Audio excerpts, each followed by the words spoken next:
curly hair and textured hair can be notoriously dry, and we have to make sure that we put in constant work to make sure that we're always moisturized. One way to prime our hair against the elements and dryness is to moisturize with conditioner. In today's video, we'll go over why it's so important to condition your hair for healthy and happy curls, and of course, how to properly condition your curls. Hey curl friends, this is Amina, your curly hair specialist, here to empower and equip you on your curly hair journey. Okay, so first, what is conditioning? Conditioning is the process of restoring nourishment and moisture back to your curls. Conditioning works by replenishing lost moisture, smoothing the hair cuticle, and providing essential nutrients to keep the hair healthy and strong. Now, let me show you how to do it.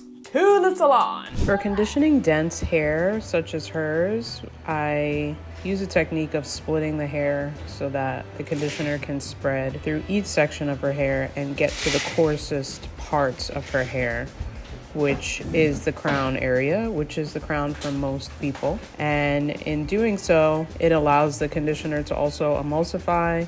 And by raking, we also allow the beginning of knots to come out of her hair. And from here, we begin the detangling process, which I have a whole nother video about detangling. Thanks for joining me at the salon. Today, we talked about how to properly condition your hair and why it's important. Thanks for watching, and remember, wherever you are in your curly hair journey, your curls are just as beautiful as you are. Bye!